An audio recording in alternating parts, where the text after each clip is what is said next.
Welcome to Street Talk on Nazca Network. I'm Yanina Carter, and the talk on the street is Valray Productions' 30th anniversary celebration that's coming to Philadelphia. And I have with me today Valray of Valray Productions, as well as one of the honorees of the event, and that is Sherry Wilson Butler, who I consider a triple threat. She is an educator, big on educating students about the arts, as well as a lyricist, and she's a recording artist. She's performed with a whole lot of people. But to get this all started, let me talk to Val. Hi, Val. How are you today?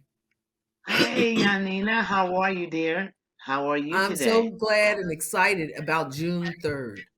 So tell me, what can we expect on June 3rd and how did this all come about? Well, Yanni, what you can expect is a host of great entertainment all evening. We're going to be featuring. Well, let's start with the how it started. My Mhm. my entire show is based on 30 years of live entertainment. And the live entertainment started 30 years ago with Norman Connors. And I'm going to be Okay. honoring Norman Connors and I'm going to be honoring Sherry Wilson Butler. And my featured artist is going to be Miss Melissa Morgan. She's a part of this. She's coming in with us as well. And so Yanni, you know I've been doing this for so many years, and I'm just basically just trying to just keep it moving and keep it moving with the song just celebrating sisterhood and all these people that's going to be on this particular show. Do you want me Got to a run question for down the you, list? Val. Hmm. I have a question for you. Go How ahead. did this all start? I know that for years you've been entertaining the Philadelphia community and beyond with different shows. How did you come about with You this? want to Is this know how something it that you really felt that was a started? need? Yeah. Well, let me just say this then. If you're going to go for real, really started, it started when I was in elementary school. And I wanted to be an entertainer, and my mother was Mhm. supportive of that. So I ended up getting all the children that was in the kindergarten, and I was in the sixth grade, and I brought them all to my house. I went and I wrote out all these songs, and I had them all come to my house, and I had a Christmas show.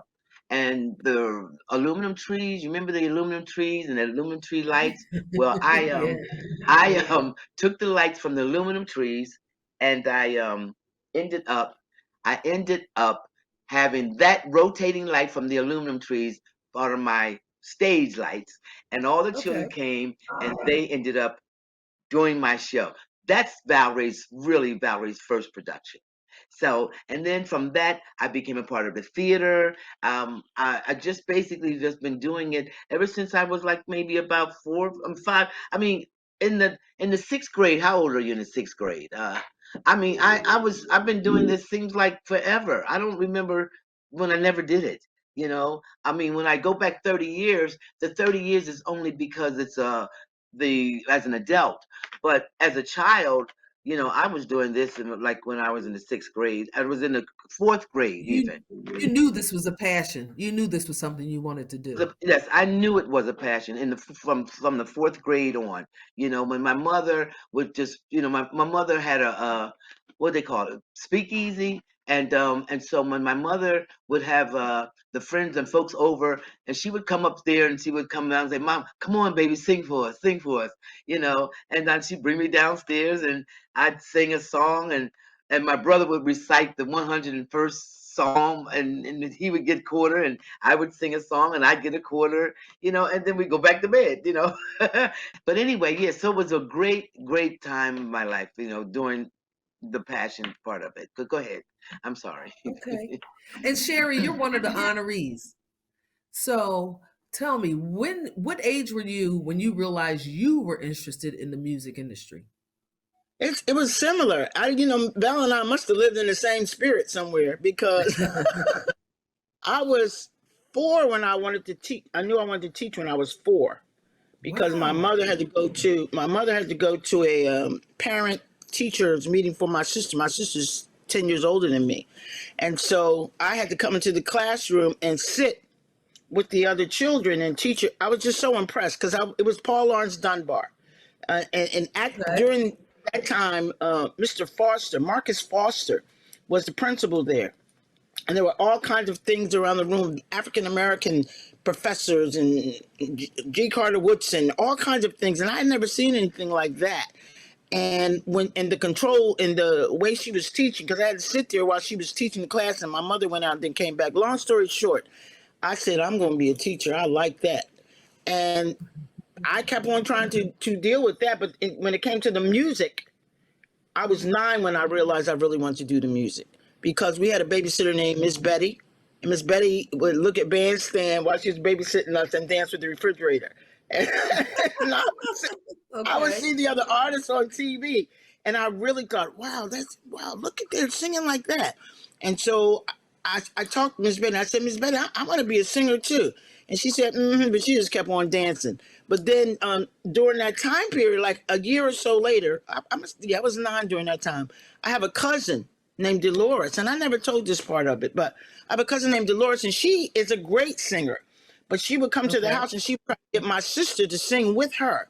And my sister didn't, I don't want to do all that. And she said, come here, Sherry. And she said, can you hold this note to sing this? Then she hit on the piano. And I sang, and she said, you can hold a note? Then she said, can you harmonize? I said, I don't know what that is. So she showed me how to harmonize, and I started harmonizing with her, and she took me in the studio. And God bless you.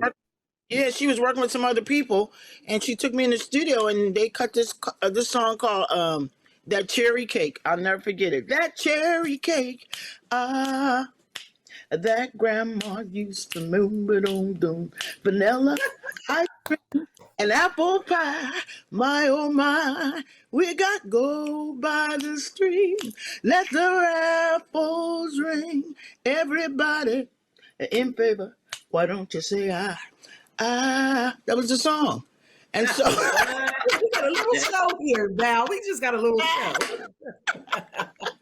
Wow. from there, Okay, so you knew. You yeah, knew all along. yeah, And yeah. then you actually got into the business and you started doing what? Performing with other artists, or Well, I what started happened? doing talent shows first. I started they little recreation centers had Right. talent shows during the time. So Okay. I had Val, another did you do the girlfriend. same? Val, was you in Absolutely, talent yes, shows yes. too? In the You sixth know, Okay. grade, in the sixth yeah. grade, I remember as we stroll along together. That was Linwood's song, and my song Okay. was I've been crying, hoo hoo, See, 'cause see. I'm Oh lonely. yeah. And my mother would take me to the restaurant that sold cheesesteaks, and put quarter after quarter after quarter into the machine so I could learn the words while I was in the store. Like she would That just is put it. too We didn't have no cute. You stereo. guys That's both right. grew up That's loving Yes. right. music and being a part Yeah. of it. And So so you you were want in to know talent something? shows, Yep. you were saying, Sherry. Yeah, I was in talent shows, but I'm gonna make a quick point about education. This is why you have to continue to educate children, because they learn very early. And if you don't grab them by a certain age, they start to go awry. They start to do other kinds of things. And that's one of the reasons why I teach. But back to the talent shows, all the recreation centers not only had games and athletic sports, they had talent shows, and you could get in Okay. a talent show. Whoever won the talent show, they might get like a $10 prize or something like that. So I would get in a talent show with a friend of mine, Debbie, and Debbie and I was singing Righteous Brothers, You Never Close Your Eyes. We were Okay. singing Sam and Dave song. So here these two little black girls singing Sam and Dave songs. So somebody said, go to the Uptown. They got talent shows. Go to the Uptown and sing. So we went to the Uptown, and we didn't win the first time because the Ambassadors were the really hit at the Uptown. They were a local group too. But we went 3 weeks, and we won the third week. And so they gave you a little prize. Gave you a little prize, and then you could come and do like the matinee. If you could do the matinee at the Uptown. So we came and And did the matinee. Uptown was Yeah, big in Philadelphia. yeah, Everybody came to the Uptown. everybody. So that's great exposure. And then from And the there next we thing went. you know, you're performing, you're doing your own thing, and then you're going on and you're performing with different stars.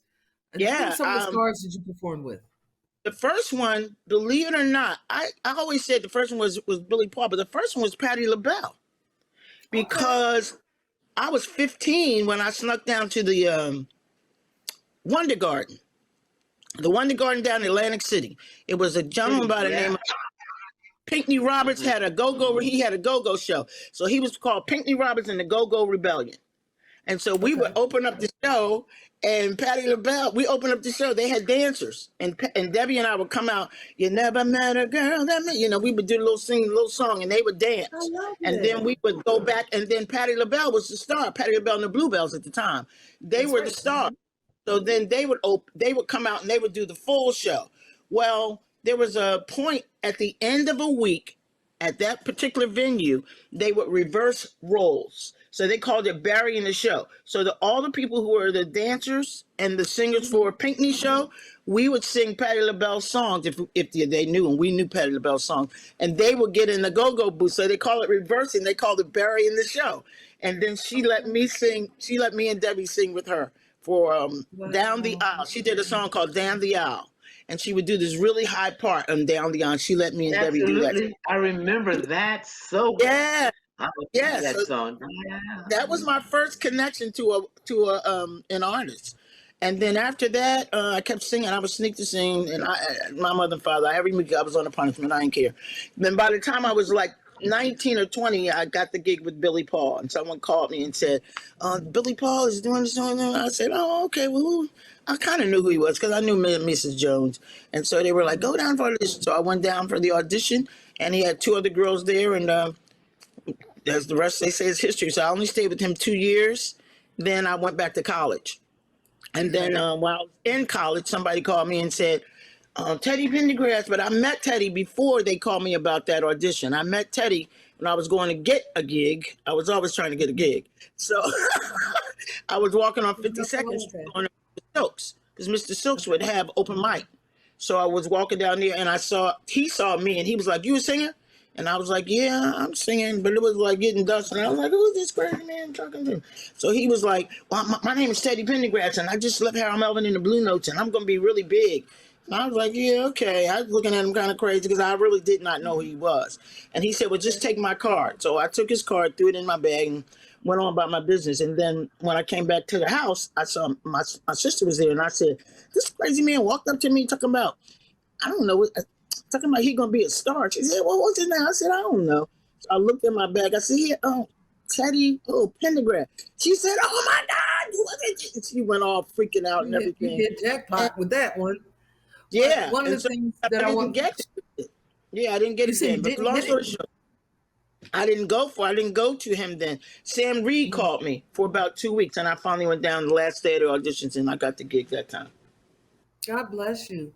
And Yeah. Sherry has traveled all over the world. She's been performing with a lot of different artists, and she also teaches, right? You also Yeah. educate people about the arts, and Yes. Yes. That's my that's your heart. baby. That's your baby. Yeah. You have a That's purpose and a amazing. passion. Why is that so important about educating young folks about the arts? Because if they don't, the That arts is question goes to everything. both of you. Yeah, that the arts is everything. The arts is history. The arts is creativity. The arts is creative thinking. The arts is counting numbers, so they learn how to count. They learn how to read, so you can. The arts are everything. So if they don't It's have, a, and it's a part of our roots. It's a part of who right. we are. So if they Well, I don't know get a the little, one of the things that I thought was an issue was the fact that they took a lot of that out of the schools. they did. The arts out of the schools. So the Yeah, Yeah, fact that you're going and extending yourself a my little life. further is important. What was you going to say, yeah, Was a Val? part of my life.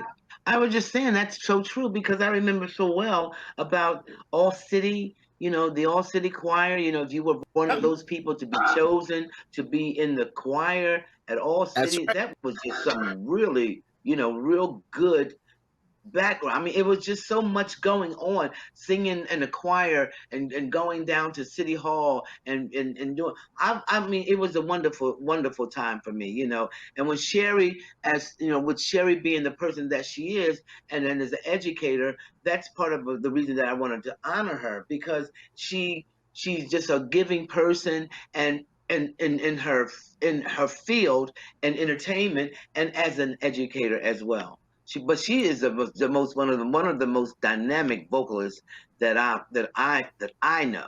And I have to say that because at one time I was just unsure what was going to go on with Sherry, because Sherry used to make some faces when she performed, and I was like, she looked like some alien or something. Like her eyes would go up in her No, head, she's and not.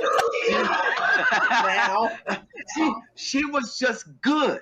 And I mean, it's like so. But somehow I don't know. It's because it was so meaningful to her, and she sings like that. I can feel her inside of me when she performs, because she's so. What is that Adele song? She did an Adele song. What is the name of that song, Sherry? What Hello? is the song? There's a fire. There is a fire starting in my Sorry. heart. Yeah, that's right. Fever pitch that brings me out of the dark.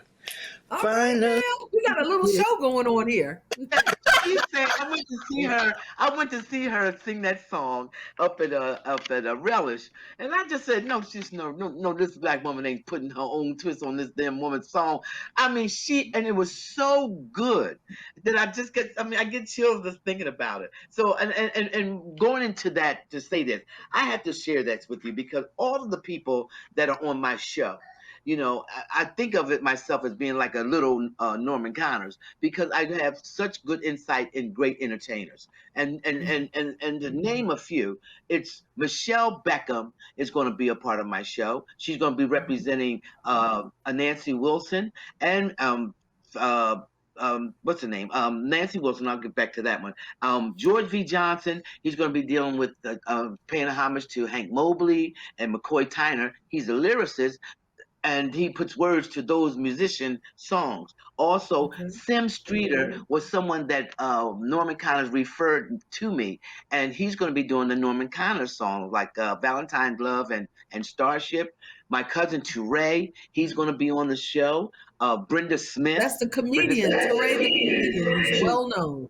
Comedian. Yes, that's very well known. He's going to be hosting a little bit of it. He's going to stop through and go on the stage and host a little bit and then introduce a couple people for me. And Brenda Smith is going to be paying homage to Roberta Flack. Mary Cross is going to be paying homage to Phyllis Hyman and Right. Nancy Wilson. Also, Lauren Lark is going to be paying homage to Ella Fitzgerald. And my sister, she's on us. It's like a family affair. I got my cousin, I got my sister. My sister is going to be doing poetry and dance. And then there's this young lady. Did I say Tangeray? Tangeray is going to be doing No, Gladys we haven't Knight. heard Tangeray yet. Tangeray is going to be doing Gladys Knight. And of course, I've already Okay. mentioned Melissa Morgan. She's our featured artist. She's going to be doing her Do Me Baby and Fool's Paradise and so on and so on. And then there's Trina Reed, who's going to be opening the door with Giving God the Glory. So it's going to be a great show. I need to make sure that we all So aware. one So of the I'm sorry, what you honorees say there? is one of the honorees is Norman Connors, and people Right. are going to be performing some of his songs as part of him being honored as well. Is that right? That's right. Yeah, that's right. I thought we had mentioned that, but I guess we've been thinking about it on all the other interviews. But yes, you're absolutely right. Norman kind of is being honest, and he's the one that referred Sim Streeter to me. And I've been going out with that guy couple of gigs, and I took him over here to Philadelphia, and he just, he was wonderful. He was wonderful. He did Starship, and he was good. He was everything that Norman has that ear for good entertainment, and he's going to try to do some things with that young man, and I think he should, But let me just say this before we wind down. I wanted to make sure that people knew how to get in touch with getting tickets for this great event. If they were interested, it's going to be they can call 267-979-3940. Again, if they're interested, call 267-979-3940. Or you can get tickets online at valrayproductions.ticketleap.com. valrayproductions.ticketleap.com. Take place Are you on there? June 3rd at the Philadelphia Convention Center's Michael Nutter Theater, right? That absolutely right. Thank you for pushing that out there because I forgot that part. But yes, it's going to be at the convention center here in Philadelphia, the Michael Nutter Theater at 12th and Arch Street, Philadelphia, PA. I think it's amazing that you have taken the time over these years to put together a group of different talented artists here in Philadelphia. I guess there was a need for that because, we see the different artists by themselves in different places, but to actually have them all on one stage, Val, you're doing something different. Yeah, you know what? When I started doing songstresses celebrating sisterhood, that's how I felt about that production. Because the songstress celebrating sisterhood was for me to get all those divas on the stage. Like you notice, there's a lot of women on my stage this time. And that's because I love female vocals, but I love the men too because I had a show called The Knights of the Queen's Crooners, and I had some great singers on that show, and I'm going to be doing that. Matter of fact, they can keep an eye out because that's going to be my next show. You know. Yep. So I appreciate you. I appreciate you, Sherry, too. I look forward to seeing you guys. Val, you didn't mention you are going to be performing as well, right? Yeah, I am going to be. I'm probably going to do a tribute to Billie Holiday, and I'm going to be playing the congas. Oh, the I'll, Cougars. And I'm wait a going to do minute, wait a Billie minute. Holiday. Wait, what about the band? Let's talk about the band. We missed that. Who's Yes, please don't forget my musicians. We have Rich Tucker, who's on guitar. We have Cedric Napoleon, member Pieces of a Dream, on bass. We have Jeff Notner, who is my music director. And we have Timothy Hudson, who's on percussion, drums. And of course Valray, on congas. I On love it. congas. I thank you guys so much. I'm looking forward to it. I think everybody should make sure that they should come out and support. You got a stage full of talented women and men, and honoring again Norman Connors as well as Sherry Wilson Butler. And these are people that have been bringing things to us for years. So I think the support is definitely needed. One more time, Val, give out that number. One more time, phone number is 267-979-3940. And if they want to get online, it's going to be Valray Productions dot ticketleap.com. Valray Productions dot ticketleap.com. That's June 3rd, Philadelphia Convention Center. 6 o'clock, doors open, show begins at 7, and it's at the Michael Near Nutter Theater, right? Correct. That 12th and Arch here in Philadelphia. I tell you guys, we're all looking forward to it. And thanks so much. You guys are listening to Street Talk on the Nazca Network.